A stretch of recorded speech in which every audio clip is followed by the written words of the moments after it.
வணக்கம் நேயர்களே, ஆயுத எழுத்திற்கு உங்களை வரவேற்பது நான் கார்கே. திருச்சியில் வைசிக தலைவர் திருமாவளவனும் அதிமுக முன்னாள் அமைச்சர் வைகை செல்வனும் சந்தித்தார்கள், பேசினார்கள். அதெல்லாம் தாண்டி அந்த சந்திப்புக்கு பிறகு வைகை செல்வன் அவர்கள் சொல்லுவது திமுக கூட்டணியில் ஓட்ட விழுந்துருச்சு, முதல் கட்டமாக இதை தான் நான் சொல்ல முடியும், அடுத்தடுத்த கட்டங்களில் பாருங்கள் அப்படின்னு இந்த சந்திப்பினுடைய பின்னணியாக இதை சொல்கிறாரு. அதே நேரத்தில் இந்த சந்திப்பில் நாங்கள் அரசியல் பேசலைங்க, இலக்கியம் பேசணும், அவ்வளோதான், ஒரு புத்தகம் கொடுத்தாரு வாங்கினேன், நாங்கள் அரசியலையே பேசலையே அப்படின்னு திருமாவளவன் இதற்கு விளக்கம் சொல்லுகிறார். இன்னொரு புறம் எங்களுடைய கூட்டணியில் எந்த ஓட்டையும் இல்லை, பார்க்கக்கூடியவருடைய பார்வையில், குறிப்பாக அதிமுகவினுடைய பார்வையில் தான் ஓட்டை இருக்குது அப்படின்னு திமுக தரப்பிலிருந்து திரு RS பாரதி அவர்கள் ஒரு கருத்தை முன்வைக்கிறார். செல்வ பெருந்தகை எங்கள் கூட்டணியில் ஒருபோதும் விரிசல் விழாது, அங்கே தான் விரிசல் விழும் அப்படின்ற கருத்தை சொல்கிறார். இதெல்லாம் ஒரு புறம் போயிட்டு இருக்கப்போ தான் அதிமுக கூட்டணியில் நீங்கள் சேர மாட்டீங்களா அப்படின்ற கேள்வியை திருமாவர்களே நேற்று தினம் பேசுகிறப்போ, சேரலாம், ஆனால் அங்கே பாஜக இருக்குது, அதனால சேர முடியாது அப்படின்றாரு. பாஜக இருப்பதால் அதிமுகவில் சேர முடியாது அப்படின்னா பாஜக இல்லை என்றால் சேரக்கூடிய முடிவா அப்படின்ற கேள்வியும் அங்கே ஏற்படுகிறது. எல்லாவற்றையும் விவாதிக்க இருக்கிறோம். பாஜக இல்லாத அதிமுகவுடன் சேரலாம், திருமாவின் வியூகம் என்ன அப்படின்னு வலதுசாரி ஆதரவாளர் திரு எம் குமார் நிகழ்ச்சிக்கு அவரை வரவேற்கிறேன். தொடர்ந்து அரசியல் விமர்சகர் திரு பொங்கலூர் மணிகண்டன், அவரையும் நிகழ்ச்சிக்கு வரவேற்கிறேன். விடுதலை சிறுத்தைகள் கட்சியிலிருந்து திரு பாவலன் அவர்கள், அவரையும் நிகழ்ச்சிக்கு வரவேற்கிறேன். முதல்ல திரு பாவலன் அவர்கள். திரு பாவலன், திருமாவர்களுடைய பேச்சு பாஜக இல்லைன்னா வரலாம், ஆனால் பாஜக இருக்கே அப்படின்னு அதிமுகவுக்கு கொடுக்கக்கூடிய சமிக்கையா? வணக்கம் கார்கே. வணக்கம். அதாவது வேட்டை புலியோடு ஓட்டை படகில் பயணம் செய்யக்கூடியவர்கள் இன்றைக்கு திமுக கூட்டணியில் ஓட்டை விழுந்ததாக கருத்து சொல்லியிருக்கின்றார் வைகை செல்வன் அவர்கள். நாங்கள் எங்களுடைய நிலைப்பாட்டை பல காலகட்டங்களில் இருந்து தெளிவுபடுத்தி வருகின்றோம். எங்கள் தலைவர் அவர்கள் செல்லுமிடமெல்லாம் அதற்கு விளக்கம் அளித்து வருகின்றார். விடுதலை சிறுத்தைகள் கட்சியின் சார்பில் கடந்த 14ஆம் தேதி திருச்சியில் மதச்சார்பின்மை காப்போம் மாபெரும் மக்கள் எழுச்சி பேரணி நடத்தினோம். அந்த நிகழ்ச்சிக்கு பிறகு தலைவர் அவர்கள் அங்கே ஒரு விடுதலையில் தங்கியிருந்த போது வைகை செல்வன் அவர்களும் பக்கத்து அறையில் தங்கியிருந்தார். அப்போது எங்கள் தலைவரை மரியாதை நிமித்தமாக சந்திக்கும் போது அவர் ஒரு புத்தகத்தை கொடுத்தார். அவர் ஒரு இலக்கியவாதி, ஒரு எழுத்தாளர். அந்த அடிப்படையில் எமது தலைவரும் அவரை மரியாதை நிமித்தமாக சந்தித்தார். அங்கே இலக்கியம் தொடர்பாக அவர் வழங்கிய புத்தகம் தொடர்பாக மட்டுமே பேசப்பட்டதை தவிர வேறு எதுவும் பேசவில்லை. இல்ல, பொதுவாக நடந்த பொதுவழி சந்திப்பு அப்படின்றாரு. நீங்க உள்ளிட்டவங்களா இருந்தீங்களா அந்த சந்திப்புல? ஆமா, நான் பக்கத்துல இருந்தேன். நான் அது கேமரா முன்னாடி போல, நான் தள்ளிதான் இருந்தேன் நானு. ஆனா இதுல என்ன ஒரு பெரிய வேடிக்கைன்னு பாருங்க. அதாவது ஒரு நடந்த எழுச்சி தமிழருடைய பண்பு என்னன்னு பாத்தீங்கன்னா, பாரதிய ஜனதாவுடைய தலைவர்களை சந்திக்கும் போது கூட மரியாதை நிமித்தமாக அவரோடு பேசுவதும் அவரோடு கை குலுக்குவதும் ஒரு பண்பாட்டின் அடையாளமாக, அரசியல் களத்தில் ஒரு பண்பாட்டை கடைபிடிக்க வேண்டும் என்பதற்காக எங்க தலைவர் அப்படிதான் அணுகியிருக்காரு. அண்ணாமலையை சந்திக்கும் போது பேசியிருக்கிறாரு, எல்முருகனை சந்திக்கும் போது பேசியிருக்கிறாரு, இன்றைக்கு நயினார் நாகேந்திரன் அவர்களை சந்திக்கும் போது கை கொடுத்திருக்கின்றாரு. இன்றைக்கும் பாரதிய ஜனதாவுடைய மூத்த தலைவர் பொன்னார் அவர்களை சந்திக்கும் போது கூட அடிக்கடி பேசிக்கொள்ளக்கூடிய ஒரு நடைமுறை தான் இது. அரசியல் களத்தில் ஒரு கொள்கை அடிப்படையில் பகை இருந்தாலும் நேரில் சந்திக்கும் போது ஒரு மரியாதையை பகிர்ந்து கொள்வதுதான் அரசியல் நாகரிகம். அதை எங்க தலைவர் கடைபிடிக்கிறார். அந்த அடிப்படையில் தான் வைகை செல்வனுடைய சந்திப்பு அவர் விருப்பம். இது கேஷுவலான ஒரு சந்திப்பு அப்படின்னு நீங்க சொல்றீங்க. ஆனா வைகை செல்வனுடைய அந்த செய்தியாளர் சந்திப்புல இப்போதைக்கு இதை தான் சொல்ல முடியுன்றாரு, நெருப்பு இல்லாம புகையுமா? அதுதாங்க அவங்களுடைய உள்நோக்கம். என்ன அப்படின்னா, திமுக அணி வலுவா இருப்பதற்கு விசிக ஒரு காரணம். அப்ப விசிகாவை வம்புக்கிழுத்து, விசிகாவை சீண்டி, விசிகாவுக்கும் திமுகவுக்கும் ஒரு இடைவெளியை உருவாக்கி விசிக வெளியேறினால் தமிழ்நாட்டில் ஈஸியா திமுக அணியை தேர்தல் களத்தில் வீழ்த்திடலாம். இதுதான் அவங்களுடைய உள்நோக்கம். அந்த உள்நோக்கத்தின் அடிப்படையில் தான் பாஜக சைட்ல இருந்து அதே கருத்தை முன்மொழிகிறாங்க, அதிமுக சைட்ல இருந்து இந்த கருத்தை முன்மொழிகிறாங்க. இது அவங்க, அதாவது இப்ப உள்ளங்கை அரிக்குதுன்னா கொஞ்சம் அவங்க சொரிஞ்சுக்கிட்டா கொஞ்சம் சுகமா இருக்கும். இதுதான் ஒரு சாதாரண ஒரு நடைமுறை. அவர்களுடைய தேவைக்காக அந்த கருத்து சொல்றாங்களே தவிர மனசாட்சி உள்ள வைகை செல்வன் அவர்களுக்கு மனசாட்சி என்று ஒன்று இருந்தால் சந்திக்கும் போது என்ன பேசிக் கொண்டார்களோ அதைத்தான் அவர் வெளிக்காட்டணும். திமுக அணியில ஓட்ட விழுகுது அப்படின்னு எங்களை மையப்படுத்தி சொல்றது நகைப்புக்குரியது. ஏனென்றால் விடுதலை சிறுத்தைகள் கட்சி என்றைக்கும்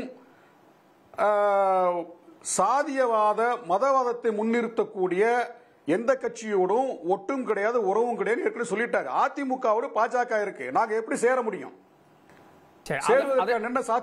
விரிவா பேசலாம். வைகை செல்வன் விஷயத்துக்கு நம்ம வந்துருவோம், நம்ம அதையும் பேசலாம். நான் முதல் பார்வை வாங்குற திரு பொங்கலூர் மணிகண்டன், நடந்தது ஒரு சாதாரண சந்திப்பு, அரசியல் பேசல அப்படின்னு திருமாவளவன் சொல்றாரு. அப்ப வைகை செல்வன் பொய் சொல்றாரா? இல்ல, அதிமுக பாரதிய ஜனதா கட்சி கூட்டணி வலிமையாக இருக்கிறது, உறுதியாக இருக்கிறது. அது யாருக்காக இந்த கூட்டணியில சச்சரவும் வராது. நான் முதல்ல தெளிவுபடுத்தேன். இது வருவாங்க இல்ல இவருக்காக மாற்ற அவருக்கு இதெல்லாம் இருக்காது. இது தெளிவாக திமுகவை தோற்கடிப்புக்காக உருவான ஒரு வலிமையான கூட்டணி. இந்த கூட்டணி உருவான பிறகுதான் பலர் மத்தியில ஒரு சச்சரவும் சங்கடமும் அச்சம் உருவாயிருக்கு. இதை ஒட்டித பல பேர் கருத்து சொல்றாங்க. இந்த அணியை சிதைப்பதற்கும் உடைப்பதற்கும் திமுக கங்கணம் கட்டி வேலை செய்யுதுங்க. அதுல ஒரு பகுதியை பல பார்த்துட்டோம். இப்போ அண்ணன் திருமாவளவன் அவர்கள் என்ன பேசினா என்பதை அண்ணன் வைகை செல்வன் அவர்களோ வெளிப்படையா இருவரும் சொல்லல, முழுமையா சொல்லல. இன்னொன்று, திமுக கூட்டணியில பெரிய கட்சியா இருப்பது அண்ணன் திருமாவளவன் தலைமையிலான விசிக தான், மறுக்க முடியாது. ஆனா அவர்கள் வாங்குகிற தொகுதிகள் காங்கிரஸ் விட குறைவானதுதான். அப்படி இருக்கையில் நான் 25 தொகுதி கேட்போம் என்றெல்லாம் சொல்றாங்க. அப்போ இவர்களுக்குள் ஒரு அச்சம் இருக்கிறது. இப்போ எப்படியாவது இந்த கூட்டணியை வைத்து இந்த பாஜக அதிமுக தனித்தனி இருந்திருந்தா இதை காட்டி அதிமுகவுக்கு சென்று விடுவோம் என்று சொல்லி பேரம் பேசுவதற்கான வாய்ப்பு இருந்தது. இப்போ திமுக இனி அது வாய்ப்பு இல்லை விசிகாவுக்கு. அப்போ விசிக பெரிய கட்சி தான், வலிமையான கட்சி தான். ஆனாலும் கூட திமுக என்ன மதுவிலக்கு மாநாடுன்னு போடுறாங்க.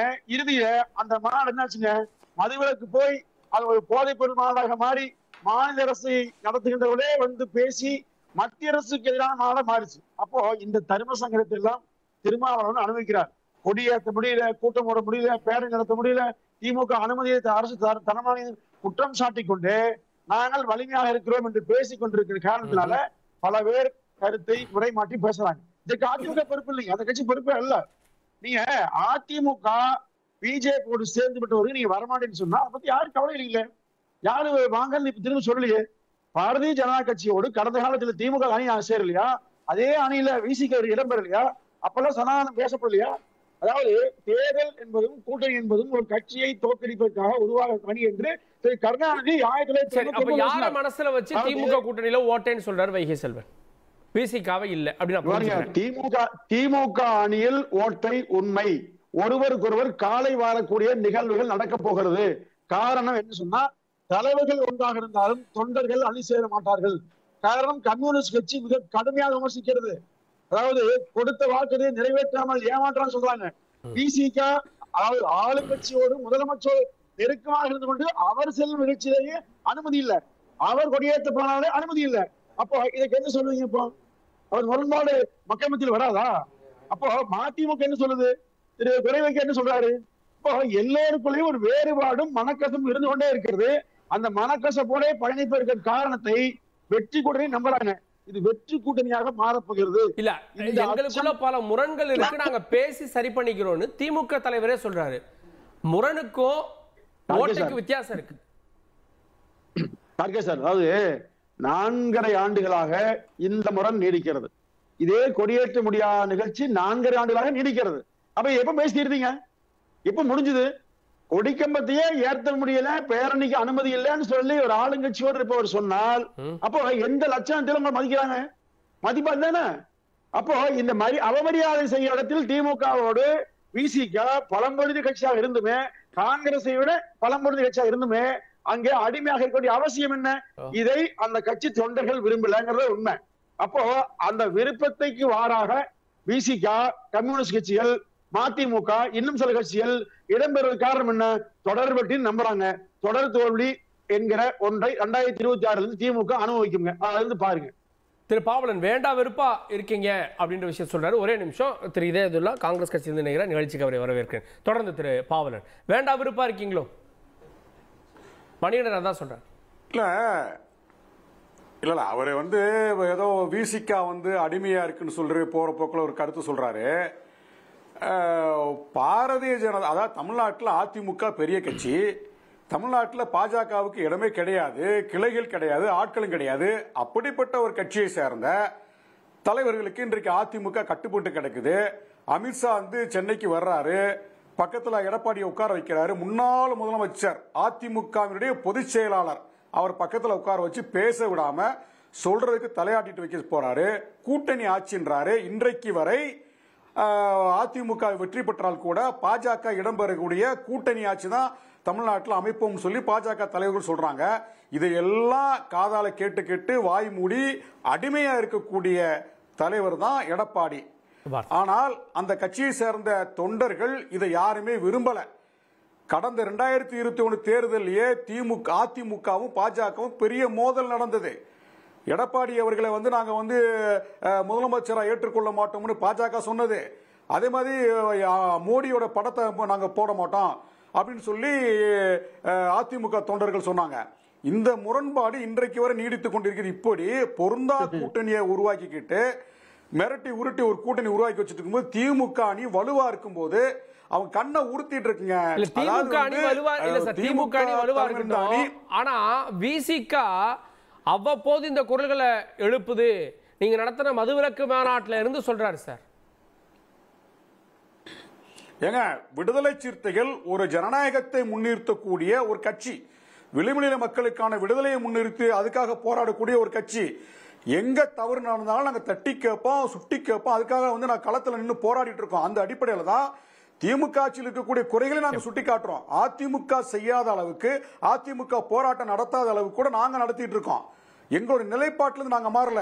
கொள்கை கூட்டணி இன்றைக்கு தமிழ்நாட்டை காப்பாற்ற வேண்டுமானால், இந்திய ஒட்டுமொத்தமாக இந்தியாவை காப்பாற்ற வேண்டுமானால் பாரதிய ஜனதா இடம்பெறாத ஒரு அணியை உருவாக்கணும். அந்த அணிதான் வந்து திமுக தலைமையிலான மதசார்பற்ற அணி. இந்தியா இந்த ரெண்டு இடத்துல இந்த கூட்டணி உருவாக்குறது விடுதலை சிறுத்தைகளுடைய பங்கு, பெரும்பங்கு.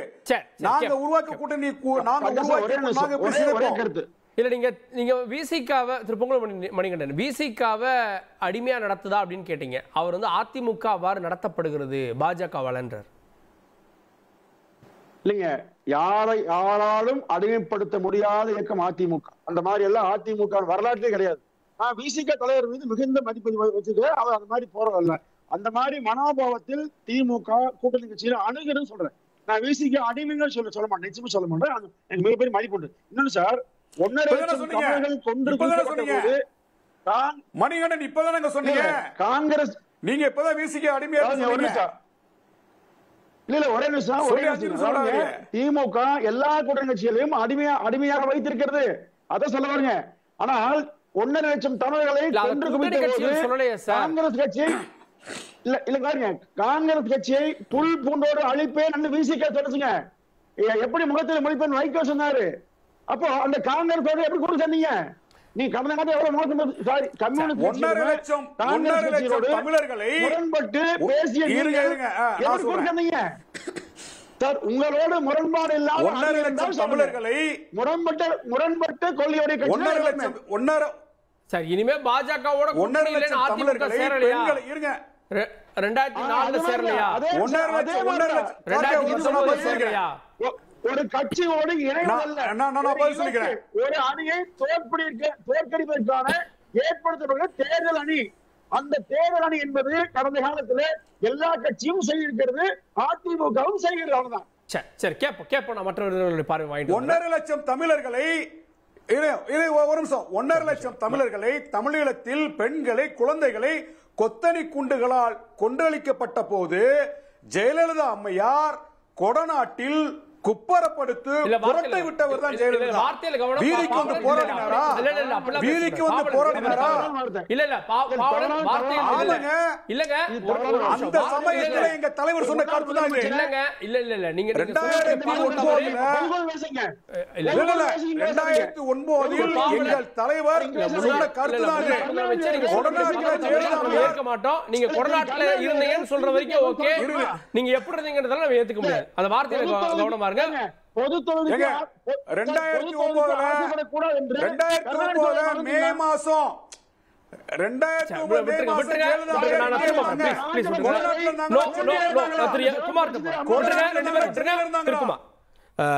இது ஒரு வகையில அதிமுகவுக்கு கொடுக்கப்படுற சமிகை அப்படின்னு பார்த்தோம்னா பாஜக என்ன செய்யும்? பாஜக இப்போதைக்கு அதிமுக கூட்டணியில இருக்கு, ஆனா விசிக வரணும்னா இருக்கக்கூடாதுன்னு பொருளா? அதாவது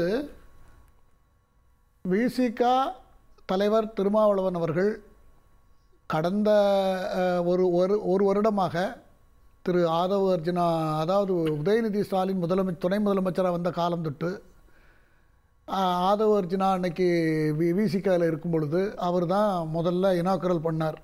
எங்கள் தலைவர் முதலமைச்சர் ஆகக்கூடாதா, அமைச்சர் ஆகக்கூடாதா, நாங்கள்லாம் கட்சி ஆரம்பிச்சு நாங்கள் இன்னொரு கட்சியோடு கூட தான் துணை போய்கிட்டே இருக்கணுமா, எங்களுக்கு அந்த இது இல்லையான்னு அவர் பெருசாக எடுத்துகிட்டு போனார். அது அப்போதைக்கு அவங்க அந்த கட்சியிலேயே எதிர்ப்புகளும் வந்தது. அதன் அடிப்படையில் அவர் கட்சியை விட்டும் பிரிந்தார். அப்புறம் பிரிந்த பிறகு அந்த சமயத்தில் தாவேகா விஜய் அவர்கள் கட்சி ஆரம்பித்தார். அதற்கப்புறம் இவர்கிட்ட ஆசீர்வாதம் வாங்கினார். இன்னைய வரைக்கும் அவர்கிட்ட தொடர்புகள் இருக்கிறது. அது ஒரு பக்கம் இருக்குது. இப்போ வைகை செல்வனை இவர் சந்தித்தது அவர் இலக்கியவாதி என்று இவர் சொல்கிறார். அவர் எழுதின புக்கை நூல் ஒன்று எனக்கு கொடுத்தார், அதை நான் வாங்கி கொண்டேன் என்று சொல்கிறார். அதெல்லாம் சரிதான். அவர் திருமாவளவன் அவர்கள் எல்லார்கிட்டையும் பேசியிருக்கார். அதெல்லாம் நல்ல பண்பாடு தான். அது அரசியலுக்காக யார்ட்டையும் பேசக்கூடாதுலாம் ஒன்றும் கிடையாது. ஆனால் அவர் பேசுகிறதுல தான் எனக்கு 1000 கொஸ்டின் இருக்கிறது. அவர் எப்போ பார்த்தாலும் இப்போ திருச்சி மாநாட்டிலே எடுத்துக்கங்களேன், என்ன சொல்கிறார்? நான் முதல்வர் ஆகக்கூடாதா, நான் பிரதமராகக்கூடாதா அப்படின்னு சொல்கிறார். அவர் யார்கிட்ட அந்த கோபத்தை யார்கிட்ட காமிக்கிறார்? அது ஒரு கோபமான வார்த்தையாக தான் நான் பார்க்குறேன். அது ஒரு பேரணியில் பல ஆயிரம் மக்கள் இருக்கிற கூட்டத்தில் அவர் பேசுகிறார். அவர் கூட்டணி கட்சியோட அங்கத்தில் இருக்கிறார். மாநிலத்தில் திமுக ஆட்சி நடக்கிறது, அதோட கூட்டணியில் பல ஆண்டு காலம் இருந்து வந்திருக்கிறார். அவர் அப்பப்போ அதற்கு முன் ஒரு பேச்சில் கூட சொல்கிறார். என்ன சொல்கிறார்? எனக்கு பிஜேபியில் போனால் நான் வேண்டான்னு சொல்கிறாங்களா, என்னைய பிஜேபிக்குள்ள பேசுறாங்க, நான் எந்த கட்சியிலையும் என்னால் சேர முடியாது, எனக்கு டிமாண்ட் இருக்குன்ற இல்ல.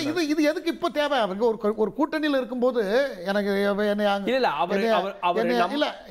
தந்தி தொலைக்காட்சி பேட்டியிலே அவர் சொன்னது என்னன்னா, எனக்கு வேற போக்கு இல்லை அப்படி நினைச்சிடக்கூடாது, யார நினைக்கிறேன், என்னுடைய தொண்டர்களுக்கு சொல்றேன்னு சொல்றாரு. என்னது இது? யாராவது தொண்டர்களுக்கு சொல்லுவாங்களா?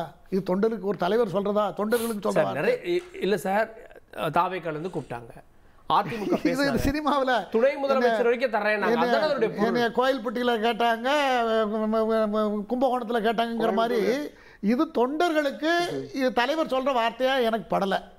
அவர் எந்த கட்சியில் இருக்காரோ, கூட்டணியில் இருக்கிறார், முதலமைச்சரோடு சால்கை போடுகிறார், பார்க்கிறார், பேசுகிறார், இதெல்லாம் ஒரு பக்கம் நடந்து கொண்டு இருக்கிறது. ஆனால் அடிக்கடி எங்கே மைக்கு கிடைக்குதோ அங்கெல்லாம் அந்த ஆளுங்கட்சியோட கூட்டணியோட மேலே இருக்கிற கோபத்தை வெளிப்படுத்துகிற மாதிரி தான் நான் பார்க்குறேன். அது திருச்சி மாநாட்டிலையும் சரி, எங்கேயும் சரி, அவர் வெளிப்படுத்தி கொண்டு தான் இருக்கிறார். அதைத்தான் புரிந்து கொண்டு வைகை செல்வன் அப்படி பேசியிருக்க முடியும். ஏன்னா இவரும் பேசலை, அவரும் பேசலை, அவர் பேசினதாகவும் சொல்லலை. ஆனால் இவரை இப்போ எனக்கே அந்த எண்ணம் தானே தோன்றுறது, எனக்கே அந்த எண்ணம். ஆனால் அவர் கேள்வியோ அவருடைய எண்ணமோ அது தவறுன்னு சொல்ல முடியாது. அவரும் கிட்டத்தட்ட 96லேருந்து அதிமுகவோடையும் திமுகவோடையும் கூட்டணியில் இருந்து தான் வந்திருக்கிறார். அவரும் வளர்ந்திருக்கிறார். அவருக்கும் இன்னைக்கு 60 வயசை தாண்டி இருக்கிறது. அவர் துணை முதலமைச்சராகவோ ஒரு அமைச்சராகவோ உயர்ந்த பொறுப்புகளில் வரணுங்கிறது எதிர்பார்க்கிறது அந்த தொண்டர்களும் எதிர்பார்க்கிறது நியாயம், 2ஆம் கட்ட தலைவர்களும் எதிர்பார்ப்பது நியாயம், அவர் எதிர்பார்க்கிறதும் நியாயம் என்று தான் எனக்கு படுகிறது. ஆனால் வரலாம், அதெல்லாம் வரலாம். இதெல்லாம் யார் கூட எனக்கு திமுக கூட எனக்கு எந்த விதமான மிஸ் அண்டர்ஸ்டாண்டிங் இல்லை அப்படின்னு அவர் சொன்னார் என்றால் இந்த வார்த்தைகள் வந்திருக்கிறதுக்கு வாய்ப்பு இல்லை. இந்த வார்த்தைகள் அப்படி இருக்கும்போது இந்த வார்த்தைகள் வர முடியாது. நீங்கள் நல்லா சுயமாக யோசித்து பார்த்தீங்கன்னா தான் உங்களுக்கு தெரியும். இது நம்ம இந்த கருத்தை நீங்கள் தனியாக யோசித்து பாருங்க, தெரியும் யாருக்காக இவர் இந்த இவ்வளோ ஆவேசம், யாருக்காக தொண்டர்கள்ட்ட சொல்ல வேண்டிய வார்த்தையா? அதெல்லாம் ஒன்றும் கிடையாது. ஆகையினால பிரச்சனை அங்கே இல்லைன்னு சொல்ல முடியாது. அவர் ஒரு கூட்டணியை நாங்கள் உருவாக்கலாமான்னு இப்போ நண்பரே சொல்கிறார். இப்போ விசிக நண்பரே என்ன சொல்கிறார்? நாங்கள் ஏன் பாஜக இல்லாத ஒரு கூட்டணியை நாங்கள் உருவாக்க முடியாதா அப்படிங்கிற வார்த்தையை தான் அவர் எடுக்கிறார். ஆக இதெல்லாம் பார்க்கும் பொழுது வைகை செல்வன் நம்மளுக்கு ஏற்படுவது போல வைகை செல்வனுக்கு அந்த எண்ணம் வந்திருக்கலாம். அந்த சந்திப்பில் அவங்க பேசல, ஆனால் திரும்ப இந்த நிலைப்பாட்டில் தான் இருக்காரு அப்படின்னு இவருடைய ஸ்டேட்மெண்ட், இவருடைய இந்த கடந்த ஒரு ஆண்டு காலமாக இவர் பேசின ஸ்டேட்மெண்ட், இவர் ஏற்கனவே இடம் பொருள் ஏவல் வேணும் இல்லை சார், நீங்க ஒரு சந்திப்பை முடிச்சிட்டு வந்து செய்தியாளர்களா அதுக்கு அடுத்த அது அவர் கருத்து சொல்றாரு. அவரு இவர் இதை பத்தி பேசலாம் என்று சொன்னாலும் இவர் பல இடங்கள்ல பொது வழிகளில் கொடுத்துருக்கிற பேட்டி, அவர் வந்து நான் அதிகமான சீட்டு கேட்பேன்னு சொல்றது, இதெல்லாம் தனியா கேட்க வேண்டியது. முதலமைச்சர்கிட்ட போனா எந்த நிமிஷமும் போனா அறிவாளர் அது நல்லா இருக்கும் போது ரெண்டு பேரும் நேரா பேசிக்க வேண்டிய விஷயம் தான். அதை பொது வழியில சொல்றதுக்கு என்ன அவசியம் இருக்கிறது? ஆக அவருக்கு அங்க வெறுப்பு இருக்கிறது, அங்க ஏதோ பிரச்சனை நடந்து கொண்டு இருக்கிறது.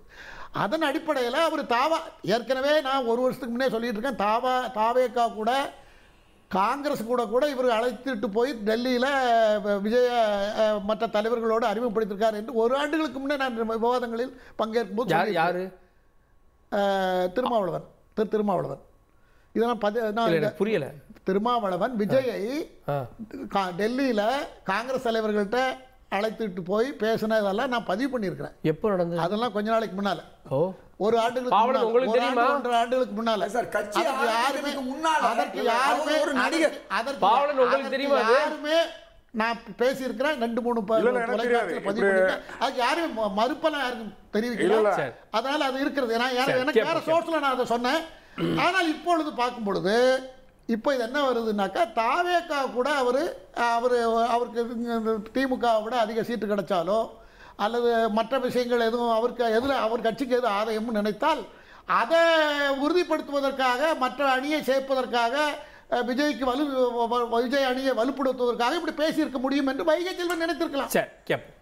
என்ன சார் வைகை செல்வனுடைய பேச்சு திமுக கூட்டணியில் ஓட்டை அப்படின்றது இந்த சந்திப்புக்கு பிறகு பேசினாலும் கூட பொதுவான அவருடைய கருத்துல பலரும் கம்யூனிஸ்டுகள் என்ன பேசுறாங்க, திரும்ப என்ன பேசுற, இதெல்லாம் அதிருப்தியுடைய வெளிப்பாடு, அதை தான் ஓட்டை அப்படின்னு சொல்லிட்டாரு அப்படின்றாங்க.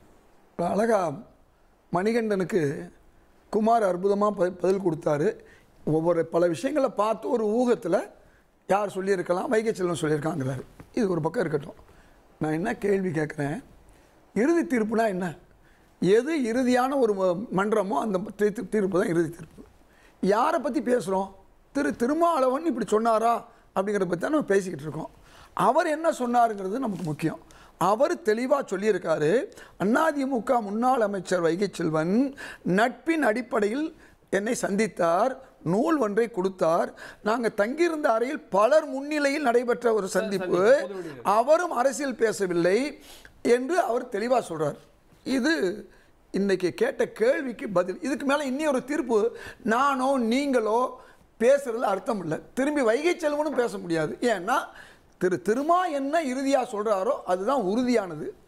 இது ஒரு பக்கம் இருக்கட்டும்.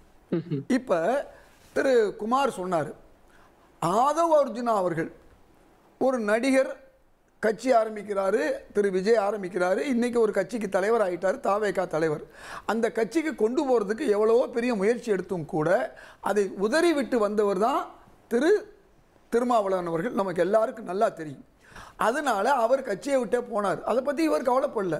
ஒரு கட்சியினுடைய முக்கியமான ஒரு தலைவராக இருக்கக்கூடிய ஆதவ் அர்ஜுனா போனால் நான் கவலைப்பட மாட்டேன், நான் இந்தியா கூட்டணியில் தான் இருப்பேன் அப்படிங்கிறத தெளிவாக இருக்கக்கூடியவர் திருமாவளவன்.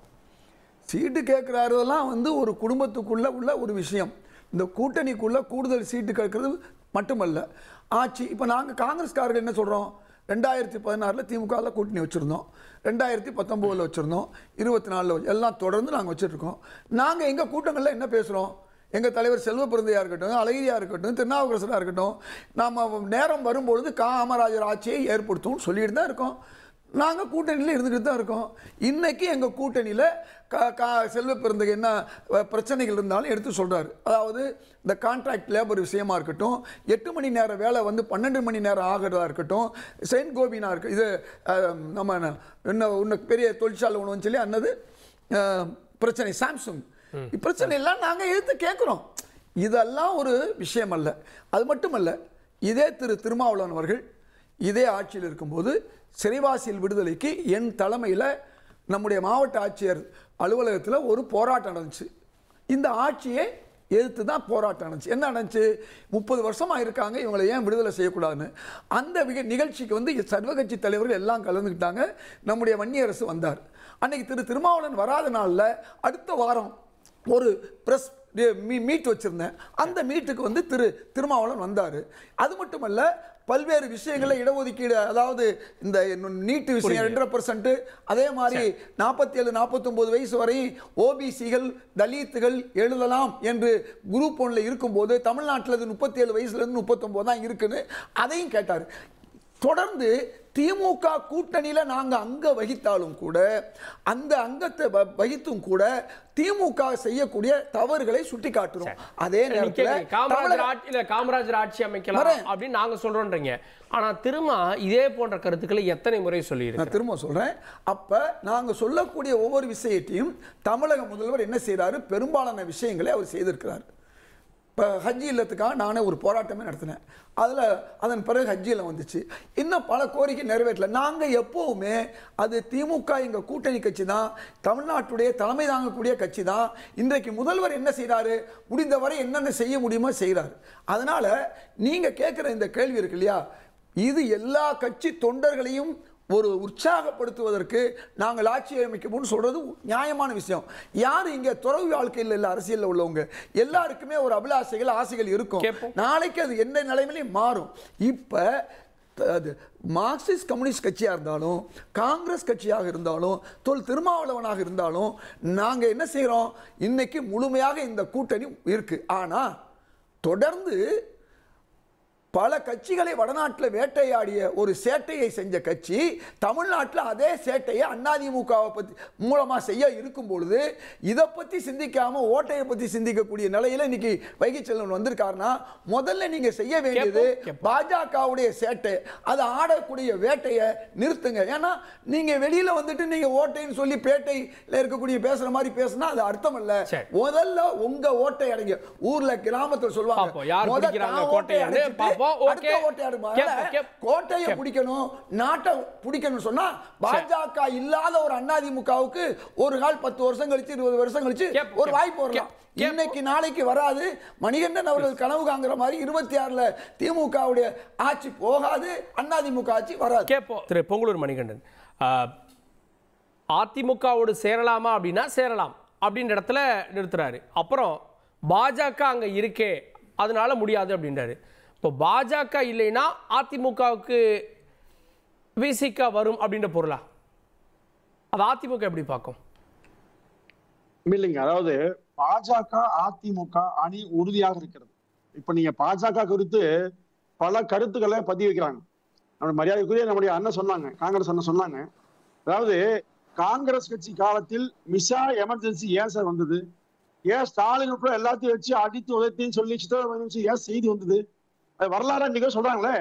அப்போ மாநில சுயாட்சியா அந்த காலத்தில் நீங்க ஏன் அடிக்கல? இப்போ தேசியத்தை நாங்க காப்பாற்ற போறீங்களே, நீங்க வந்து ஒவ்வொரு மாநிலத்தினுடைய ஆட்சிகளையும் கலைத்தது ஏன் சார்? இப்போ காங்கிரஸ் சரியா இருந்தா நீ பிஜேபி ஆட்சி வந்துருக்குமா? அப்ப நீங்க செய்த தவறால் இன்றைக்கு ஓரம் கட்டப்பட்டு காங்கிரஸே அழிந்து விட்டது.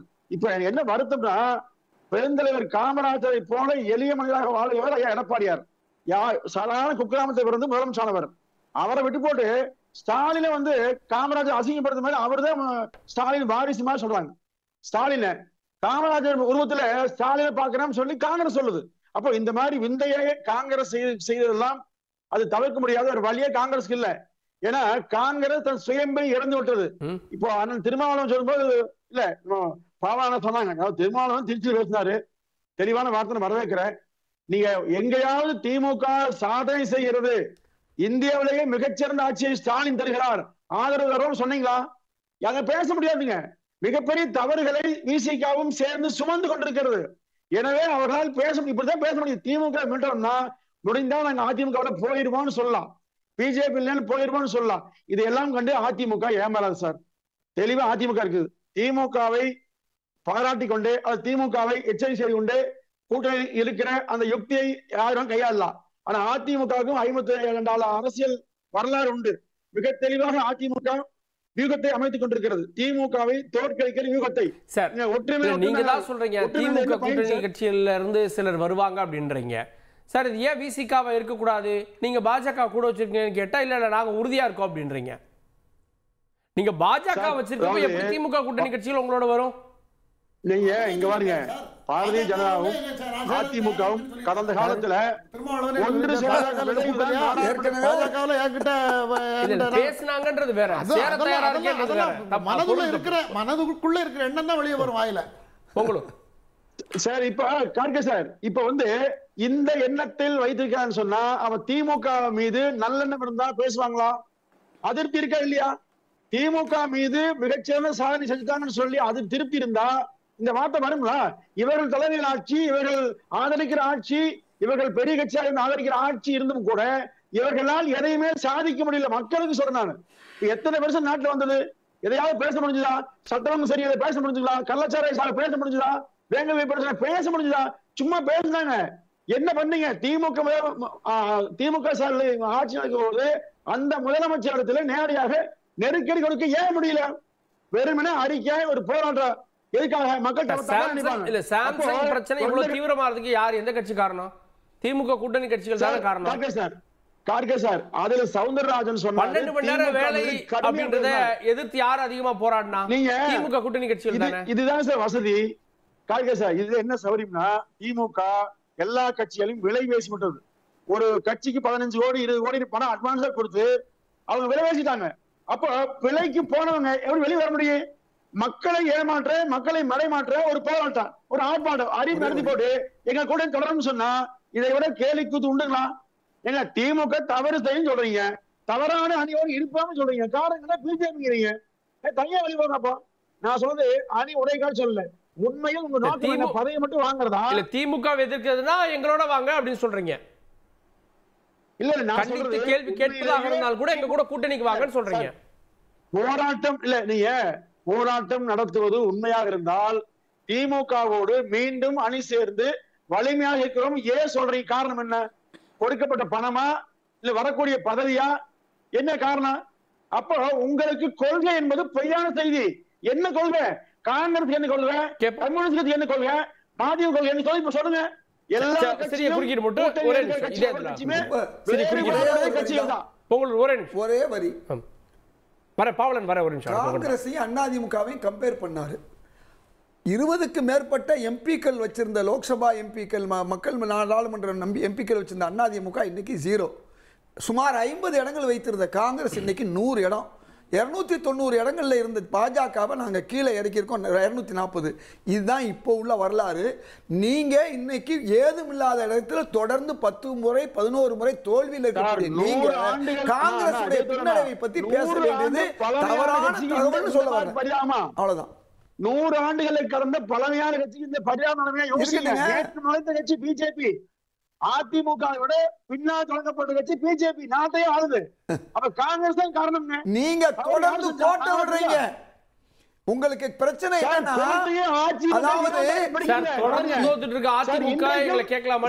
ஈரடி திருக்குறள், நாலடி நாலடியார், 8 அடி கம்பனுடைய தமிழுக்கு எதிராக நீங்கள் இருக்கிறீர்கள். இன்னைக்கு கீழடி விஷயத்தை விட்டுட்டு யாருடைய காலடியிலையும் நீங்க இருக்கீங்க. அதுக்கு என்ன காரணம்? கீழடிக்கு ஏன் நீங்க போராட்டம் அல்ல? திமுகவும் இந்தியா கூட்டணி போராட்டம் பண்ணுது. தமிழுடைய கலாச்சாரம், தொன்மை இதையெல்லாம் விட்டுட்டு இன்னைக்கு தமிழுக்காக போராட வேண்டிய அதிமுக ஏன் பின்தங்கி இருக்கு? நீங்க கீழடியை விட்டுட்டு பாஜகவுடைய காலடியில இருக்கீங்களே, அதுக்கு பதில் கவனம், வார்த்தையில கவனம். இல்ல இல்ல அண்ணா, இந்த மாதிரி எல்லாம் நீங்க காங்கிரஸ் கட்சி திமுக அடிமை இருக்குது. நாட்டை ஆண்ட கட்சி 63 இடங்களை நீங்க மிரட்டி வாங்கினீங்க. இன்னைக்கு வாங்க முடியல. இந்த முறை பாருங்க 15 சீட் கொடுப்பாங்க பாருங்க. காங்கிரஸ் சொன்னவரை கேட்டுக்கொண்டு போக வேண்டும். நிரந்தரமான அடிமை, சுதந்திர இந்தியாவில் நிரந்தர அடிமைகள் தான் காங்கிரஸ். வார்த்தையில கவனம். திரு பாவலன் அவர்கள்ட்ட, பாவலன், விஜய் காங்கிரஸ் விசிகா அப்படி ஒரு கணக்கு ஓடுதோ குமார் சொல்றாரு. கார்கே, எஸ், நான் 2 பேருக்கு பதில் சொல்லி ஆகணும். திரு குமார் அவர்களுக்கும் திரு மணிகண்டன் அவர்களுக்கும். முதல்ல திரு குமார் என்ன சொன்னார் அப்படின்னா, ஆதவ அர்ஜுனா இங்க இருக்கும்போது திருமாவளவன் முதலமைச்சர் அப்படின்னு அவர் சொன்னாரு, அதை திருமாவளவன் ஏற்றுக்கொண்டார் அப்படின்னு ஒரு குற்றச்சாட்டு சொன்னார். அடுத்து இந்த பேரணியில ஏன் பிரதமர் பதவி பத்தி பேசுறாரு அப்படின்னு ஒரு கேள்வி வச்சிருக்காரு. அதாவது தமிழ்நாட்டில் யாரெல்லாம் கட்சி தொடங்குகிறார்களோ அத்தனை பேருமே கொள்கை கோட்பாடுகளை பேசுறது கிடையாது. மக்கள் பிரச்சனைகள் பேசுறது கிடையாது.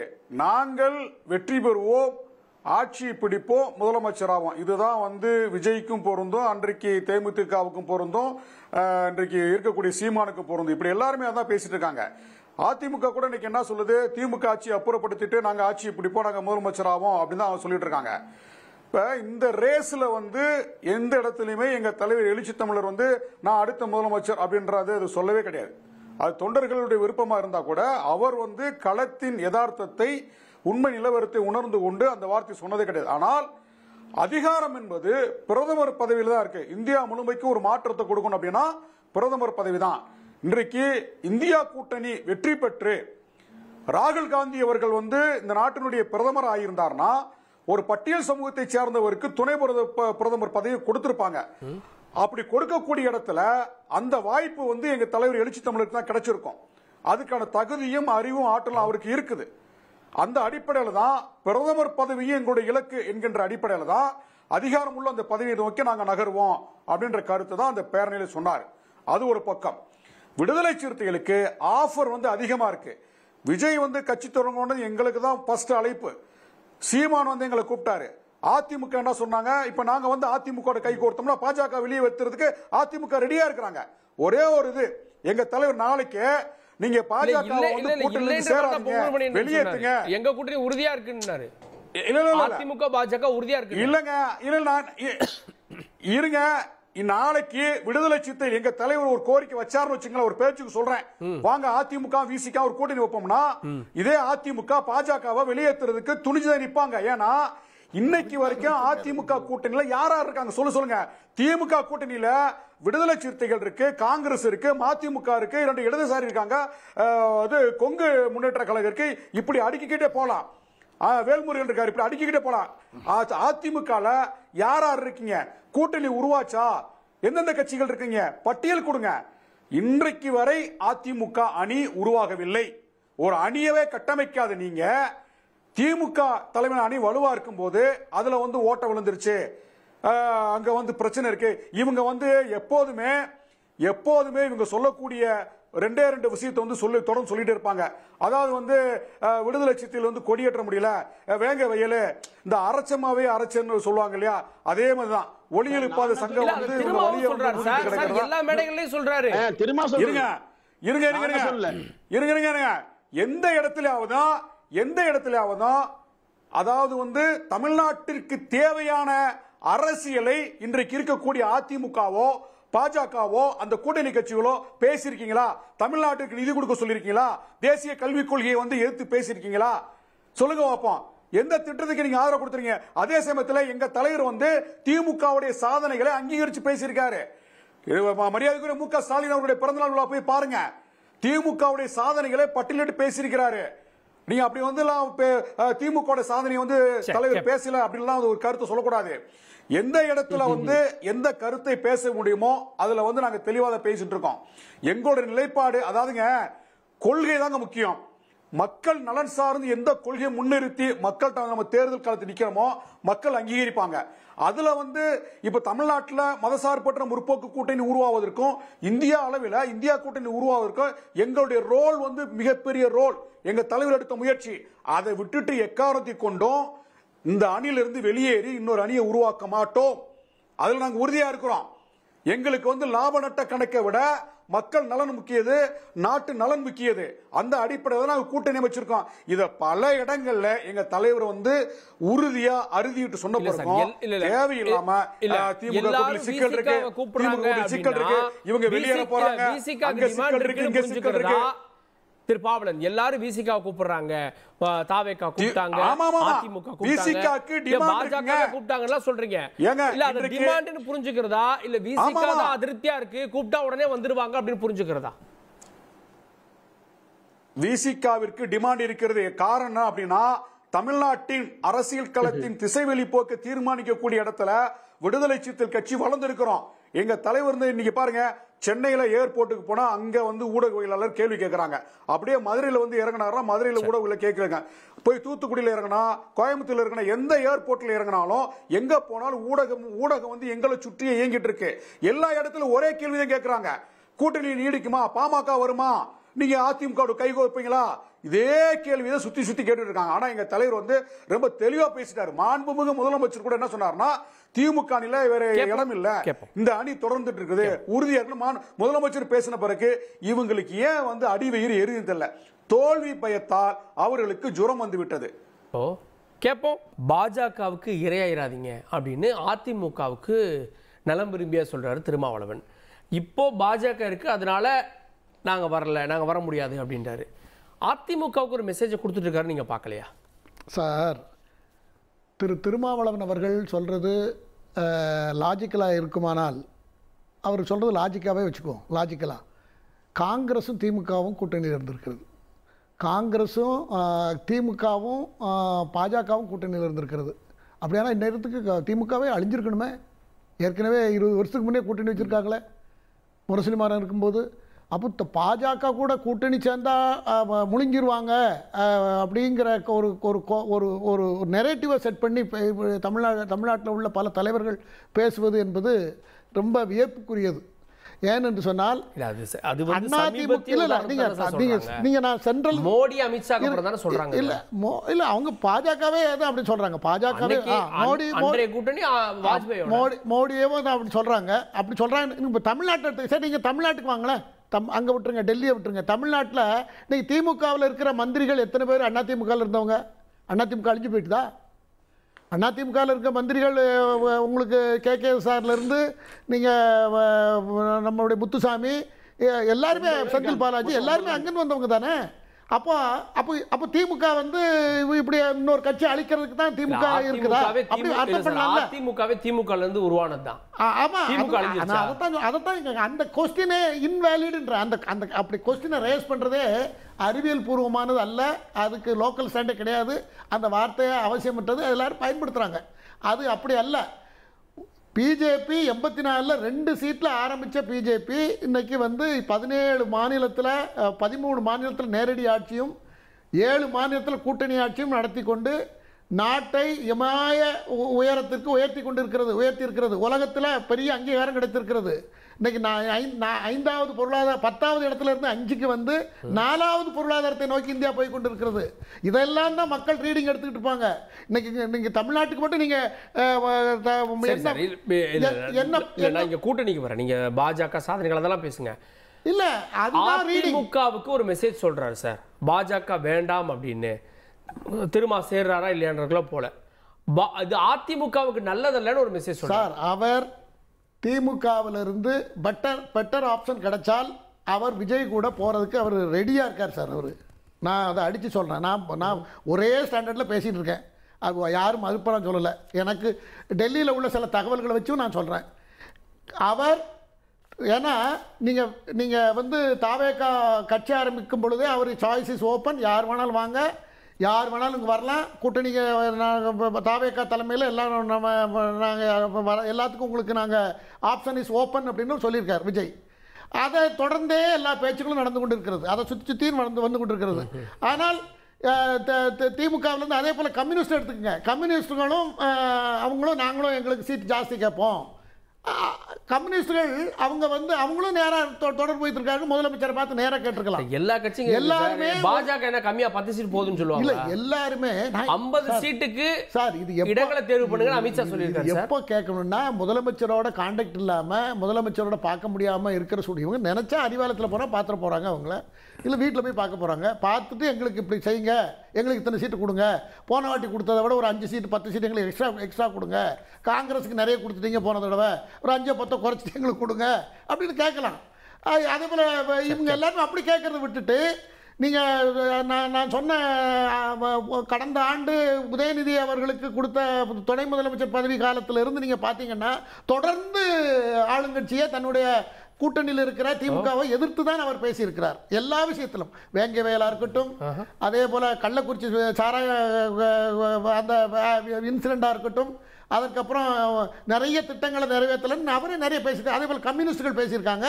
இப்போ இதெல்லாம் பார்க்கும்போது திமுக ஓட்டை என்பது வைகை செல்வன் சொன்னது சரிங்கிறது தான் எனக்கு படுறது. வெளிப்படையா மனதில் இருக்கிறத சொல்றேன். இதே இதுல திமுக கூட்டணியில் இருக்கக்கூடிய ஒரு கட்சி எங்களோட பேசிட்டு இருக்காங்க அப்படின்னு எல்முருகன் சொல்றாரு, நயினார் நாகேந்திரன் சொல்றாரு.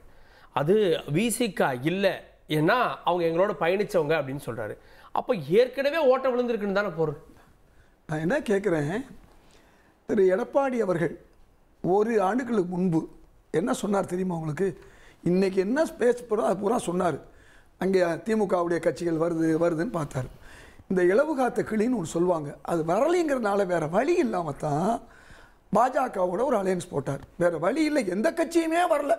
போனது ஒரே ஒரு எஸ்டிபிஐ கட்சி, அந்த கட்சி போனாலும் பரவாயில்ல. பிஜேபி எலெக்ஷனுக்கு ஒரு வருஷத்துக்கு முன்னாடியே ஒரு கூட்டணி போறாங்கன்னா வழி இல்லாமன்னு சொல்ல முடியுமா? திரும்பவும் சொல்றேன், என்ன ஒரு மாசத்துக்கு முன்னாடி போட்டாங்க. திரும்பவும் சொல்றேன், திரு திருமாவளவனை நீங்க தப்பு கணக்கு போட்டுறாதீங்க. அவர் இந்த பதவி சீட்டு நோட்டுக்கெல்லாம் ஆள் அல்ல. அவர் இன்னைக்கு அவருக்கு டிமாண்ட் இருக்குன்னு சொல்லி அதிமுக பேசலாம், மற்றவங்க பேசலாம், டிமாண்ட் இருக்கு. ஆனால் அவர் அதிமுகவிலையும் ரிமாண்ட் ஆக மாட்டார், பிஜேபியிலையும் ரிமாண்ட் ஆக மாட்டார். அவர் இன்றைக்கு இந்தியா கூட்டணியில் அந்த அன்புல ரிமாண்ட் ஆகியிருக்காரு. அவர் கமாண்ட் பண்ணுற இடத்துல இருக்கார். அதனால பிஜேபி ஆர்எஸ்எஸ் எதிர்ப்புல அடமண்டா இருக்காரு. இப்படிப்பட்ட ஒரு தலைவர், நான் பெங்களூரில் நடந்த ஒரு விஷயத்தை சொல்கிறோம். பெங்களூரில் தேர்தல் நடந்துச்சு, பாராளுமன்ற தேர்தல். அங்கே 3 விசிகா உறுப்பினர்கள் போட்டிட்டாங்க. எங்கே? பெங்களூரில், அதாவது கர்நாடகாவில். அப்போ நான் பொறுப்பில் இருந்தேன் அங்கே கர்நாடகாவில். அப்போ என்ன நடந்துச்சு தெரியுமா? நாங்கள் கூப்பிட்டு கேட்டோம், அந்த 3 உறுப்பினர்களும் சட்டமன்ற தேர்தல், அதாவது சட்டமன்ற பாராளுமன்ற தேர்தல், 3 பாராளுமன்ற தேர்தலுக்கு வேட்பாளர்களை அனௌன்ஸ் பண்ணி அவங்க போட்டியில் இருக்க போகிற கட்டத்தில் அதை பற்றி தன் கட்சியை பற்றியோ கவலைப்படாமல் இந்தியா கூட்டணி வெல்லணுங்கிறதுக்காண்டி 3 வேட்பாளர்களை அழைச்சி என் பக்கத்துலாம் உட்கார வச்சாரு. அவரும் உட்கார்ந்து பேட்டி கொடுத்தாரு. எதுக்கு சொல்ல வரேன்னா, அவருக்கு இந்த பதவி அரசியல்லாம் ஒரு பெரிய விஷயமே இல்லை. அவருக்கு ஒரு விஷயத்தை நீங்கள் புரிஞ்சுக்குங்க. பாவலன் அழகா சொன்னார், துணை பிரதமர் ஆகிற வாய்ப்பு ஏன் இல்லை? ஒன்றுமே சீட்டு இல்லாத குஜராலும் ஓரிரு சீட்டு வச்சிருந்த தேவகவுடாவும் பிரதமராகவே ஆக முடியும் போது, நாளைக்கு இன்றைக்கு நிழல் அம்பேத்கராக இருக்கக்கூடிய திரு திருமாவளவன் ஏன் துணை பிரதமர் ஆக முடியாது? திரு ராகுல் காந்தி செய்ய முடியும். நான் இப்ப சொல்றேன், அவர் துணை முதலமைச்சருக்கு அவர் விருப்பப்பட போறதில்ல, முதலமைச்சருக்கு விருப்பப்பட போறதில்ல. ஆனா அது தொண்டர்கள்ட்ட அந்த விருப்பம் இருக்கு. அது காலம் கணியணும். அதாவது அவருக்கு தெரியும் எதை எப்ப எப்படி செய்யணுங்கிறது அவருக்கு தெரியும். இதனால் முடிக்கும் அந்த அடிப்படையில் அவரை பொறுத்தவரை வள்ளுவத்தையும் படித்தவர். அதனால நான் என்ன சொல்ல வர்றேன், திரு திருமாவளவன் அவர்களை பொறுத்தவரை இன்றைக்கு இருக்கக்கூடிய சூழல்ல இந்தியா கூட்டணியை விட்டு அவரால் வர முடியாது. நான் திரும்பவும் சொல்றேன், இந்தியா கூட்டணியை விட்டு அவர் வர முடியாத ஒரு சூழல், வர மாட்டார். காரணம், இன்றைக்கு அவருடைய கொள்கை ஆர்எஸ்எஸ் எதிர்ப்பது. இன்னொரு கட்சியை சொல்றாரு திரு எல்முருகன். சார், எல்முருகன் எதையும் சொல்லலாம். நான் கேட்கிற கேள்வி, இன்னைக்கு எல்முருகன் என் நிலைமை என்ன? தமிழ்நாட்டில் அவரால் வேலை தூக்கிட்டு அவர் 1000 ஓட்டு தான் வாங்க முடிஞ்சு ஒரு கட்டத்தில். ரெண்டாவது சார், இணையமைச்சர் எப்படி போறாங்கன்னு தான் முக்கியம். நான் என்ன கேட்கிறேன், நான் கேட்கிற கேள்வி, நீங்க ஒவ்வொருத்தரும் அதைத்தான் நான் சொன்னேன். திரு எடப்பாடியார் அவர்களே 2 வருஷத்துக்கு முன்னால எதிர்பார்த்தாரு, காத்திருந்து கண் பூத்து போய் தான் அவர் என்ன செஞ்சாரு? வேற வழி இல்லாம, அதுவும் திரு செங்கோட்டையன் அவர்கள் போய் அங்கே போய் மேல பிஜேபியோட பேச வேண்டிய ஒரு சூழலையும் அடிச்சு உடைச்சு போனாரு. இப்போ நான் சொல்றேன், எடப்பாடியார் அவ்வளவு எளிதாக இப்ப இருக்கக்கூடிய பாஜகவுடைய கனவை கூட நாளைக்கு சிதைப்பார். காலம் பதில் சொல்லும்.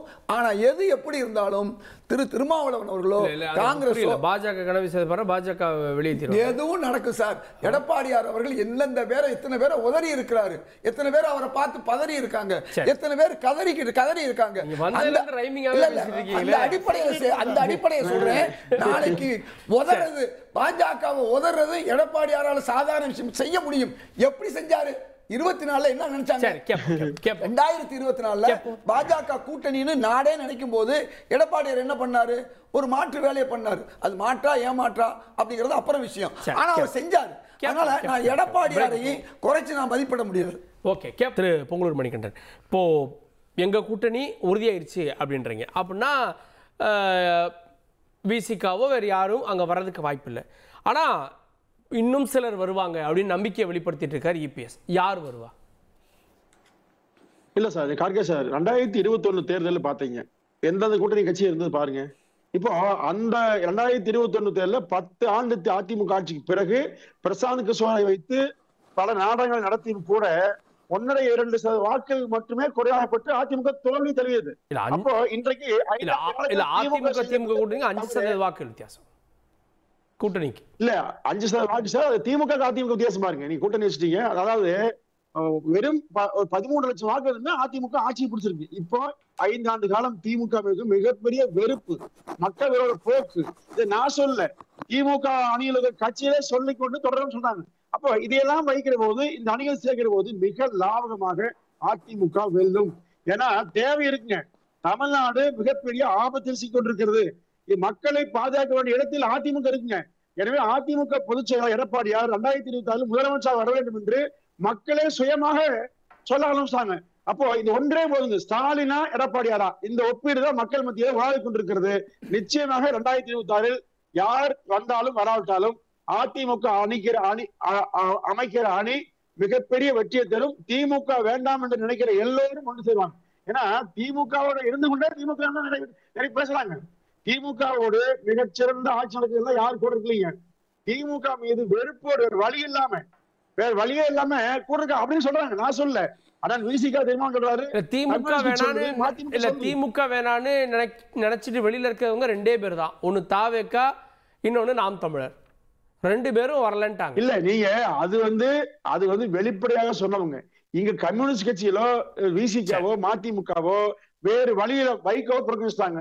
வைகோவோ கமலஹாசன் தமிழ்நாடு தமிழர் புரியாது, டெல்லி வேணும் போறாரு. இது வந்து மதிமுகவும் சொல்லுது. அப்போ இவர்களுக்குள் ஒற்றுமை இல்லாமல் குழப்பத்தோடு நீடிக்கிற கூட்டணியால் நிச்சயமாக மக்கள் வெறுப்படைஞ்சு வராங்க. கூட்டணி இருந்தாலும் கூட தொண்டர்கள் வாக்களிக்க மாட்டாங்க, மக்கள் வாக்களிக்க மாட்டாங்க. இந்த கூட்டணி படுதோல்வி சந்திக்கும். 2026 அதிமுக பொதுச் எடப்பாடியை முதலமைச்சராக வருவது உறுதி. அதாவது கார்கே, நீங்க மணிகண்டன் கேட்ட கேள்வி என்ன தெரியுமா? அதிமுக கூட்டணிக்கு யாரெல்லாம் வருவார்கள் அப்படின்னு ஒரு கேள்வி கேட்டீங்க. அந்த கேள்விக்கு மணிகண்டன் இருந்து இதுவரைக்கும் எந்த பதிலும் இல்ல. சம்பந்தம் இல்லாம போன தேர்தலில் 13 லட்சம் வாக்கு தான் வித்தியாசம், 2026 அதிமுக வெற்றி பெறும், இப்படிதான் பேசிட்டு இருக்காரு. நீங்க 2 முறை அந்த கேள்வி அவர்கிட்ட கேட்டீங்க. அதிமுக கூட்டணிக்கு யாரெல்லாம் வருவான்னு கேட்டதுக்கு அவர்கிட்ட இருந்து இதுவரைக்கும் பதில் இல்லை. அதாவது அரண்டவன் கண்களுக்கு இருண்டதெல்லாம் பேய்ன்ற மாதிரி என்ன, இவங்க வந்து எதையாவது தூக்கத்தில் உணர்வது போல அதான் சொன்னார் சார். யார் வந்தாலும் வராட்டி எங்க கூட்டணி ஜெயிக்க போகுதுன்னாரு. இல்ல அதான் எடப்பாடியார் என்ன சொன்னாரு, எங்க கூட்டணிக்கு என்ன சில பேர் வருவாங்க சொன்னார்ல, அது யார் வருவாங்க சொல்லுங்க? வருவாங்க சார், போடுங்க. தேமுதிக வருதா சொல்லுங்க. அந்த பதில் நீங்க சொல்லவே இல்ல. இருங்க, தோல்வி பயிற்சி புலம்பாதீங்க. அதாவது எங்க தலைவர் வந்து சொன்ன கருத்தை நான் வந்து வழிமொழிகிறேன். எழுச்சி தமிழர் என்ன சொன்னார்னா, பாஜகவிடம் இருந்து அதிமுகவை காப்பாற்றிக் கொள்ளுங்கள்னு எங்க தலைவர் வந்து முன்மொழிஞ்சாரு. அந்த கருத்தை வந்து அந்த கட்சி நான் வழிமொழிகிறேன். தயவு செய்து அதிமுகவை காப்பாற்றிக் கொள்ளுங்க. நாங்க ரொம்ப சேஃபா இருக்கோம். எங்க அணி ரொம்ப சேஃபா இருக்கு.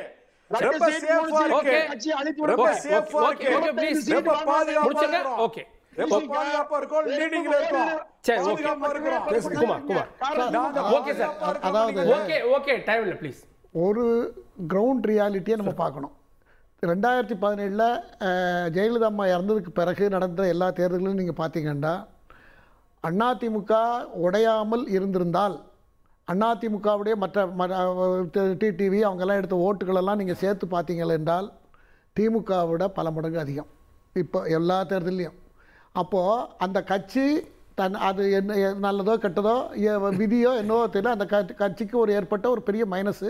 அதனால் அது ஆயிட்டுது. இப்போ இந்த தேர்தலில் மத்திய பாஜக அரசு இதெல்லாம் ஒருங்கிணைத்து தேமுதிக மற்ற கட்சிகளெல்லாம் ஒருங்கிணைத்து இந்த தேர்தலை சந்திப்பதற்கு திட்டமிட்டிருக்கிறார்கள்.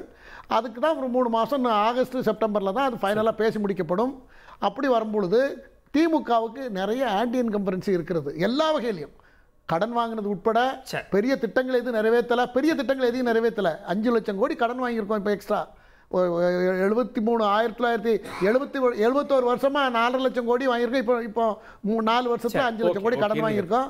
அதற்கு இது வெளிநாட்டுகளில் கொடுக்கறது போல புரட்சிகரமான ஒரு திட்டத்தை, இலவச மருத்துவம், ஹை ஸ்டாண்டர்டில் இலவச மருத்துவம், ஹை ஸ்டாண்டர்ட் எஜுகேஷனாக கொடுக்குறேன், எல்லாத்துக்கும் ஃப்ரீன்னு அவர் அறிவித்து இந்த பணத்தெல்லாம் அதுக்கு செலவு பண்ணியிருந்தா கூட இன்னைக்கு அவரை நான் கடவுள் போட்டவெல்லாம் தூக்கி தூர போட்டுட்டு யார் நான் இவர் தான் 5 லட்சம் கோடி வாங்கி என்ன செய்திருக்கிறார்? அதை வெள்ளை அறிக்கையே கிடையாது. முதலமைச்சர் காப்பீடு இருக்கு, அங்க பிரதமர் காப்பீடு, அந்த காப்பீடுலாம் இருக்கட்டும் சார். சாதாரண மக்கள் வெளிநாட்டுகளில் எப்படி கனடா போன்ற நாட்டுகள்லாம் எல்லாத்துக்கும் அப்போலோ மாதிரி 10 மடங்கு ஸ்டாண்டர்ட் உள்ள ஹாஸ்பிட்டல் எல்லாத்துக்கும் ஃப்ரீ. நான் அப்படி ஒரு திட்டத்தை இவ்வளவு கடன் வாங்கி அந்த மாதிரி ஒரு திட்டத்தை நிறைவேற்றினால் அதை மக்கள் தொழுதுருப்பாங்க. அதனால அதுக்கு டீம் நீங்க கேட்ட கேள்விக்கு ஒரு பதில். யார் யார் அதிமுக, எடப்பாடி அதிமுகவுக்கு வருவார்கள் சொன்னா, திரு ஓபிஎஸ் கூட்டிட்டு வர்றதுக்கு பாஜக ரெடியா இருக்கு, திரு தினகரனை கூட்டு வர ரெடியாக இருக்குது, ஏசி சண்முகம் அவர்களை, அதே மாதிரி ஒவ்வொரு கட்சிகள், பல கட்சிகள் நமக்கு இருக்குது, நண்பர் பலர்கள் வந்து சேருவாங்க. ஆனால் இவங்க வந்து சேரும்போது தான் எடப்பாடி ஒரு புதிய அவதாரம் எடுப்பார். பாஜக இவர்களெல்லாம் கொண்டு வரும்போது எங்களுக்கு பாஜகவே வேணான்னு சொல்லுவாங்கிற நிலைமை வரும். இது ஒரு பக்கம் இருக்கட்டும். ஏன் ஒரு வித்தியாசமான கட்சி பாஜக ஆக்டோபஸ் மாதிரிங்கிறத முதல் குமார் புரிஞ்சுக்கணும். மற்ற கட்சிகளை எல்லாம் உடைச்சிட்டு இருக்கிறது இந்தியா மட்டுமல்ல. இங்கே தர்ம யுத்தம்னு ஒன்று பண்ணி, உங்களுக்கு தெரியும், திரு குருமூர்த்தின்னு நான் தான் காரணம் சொன்னார். தர்ம யுத்தத்தின் மூலமாக பாஜக தான் அதிமுக உடைச்சிச்சு. திரு தினகரன் அவர்களை திகாருக்கு கூட்டிகிட்டு போய் ஜெயிலுக்கு கூட்டிட்டு போய் அவரை உடைச்சி இன்னைக்கு சரியாக வச்சுருக்காங்க. அதே மாதிரி திருமதி சசிகலா அம்மையா அவர்கள் இப்போ எல்லாரையுமே வந்து எந்த அடிப்படையில் அதிமுகவை நாளா பிரிப்பதற்கு யார் காரணம்? இன்னைக்கு நாளா பிரிஞ்சது நாளைக்கு 40 கூட பிரியறதுக்கு வாய்ப்பு இருக்கு. எப்படி மெஹபூபா முஃப்தியுடைய கட்சியை ஒண்ணுமில்லாம ஆக்குனாங்களோ, அகாலிதளத்தை ஒண்ணுமில்லாம ஆக்குனாங்களோ, சிவசேனையை ஒண்ணுமில்லாம ஆக்குனாங்களோ, லோக்தளத்தை ஒண்ணுமில்லாம ஆக்குனாங்களோ, இன்னைக்கு நிதிஷ்குமாரை வந்து பலவீனப்படுத்தினாங்களோ, இந்த வேலையை பாஜக செய்யற மாதிரி அதிமுகவை செஞ்சிடக்கூடாதுங்கிறதுக்காக நாங்க கத்திக்கிட்டு இருக்கோம். அதிமுகங்கிற ஒரு கட்சி நல்லா இருக்கணும்னா பாஜக இருக்கக்கூடாது. ஓகே, பொறுத்து பார்க்கலாம் எந்த கட்சியுடைய வியூகம் வெல்ல போகிறது. பொறுத்து பார்க்கலாம். விவாதத்தில் இணைந்த விருந்தினர்களுக்கு நன்றி. பார்த்தவங்களுக்கும் நன்றி. நேயர்களே, தொடர்ந்து இணைந்தீர்கள் தந்தி தொலைக்காட்சியுடன்.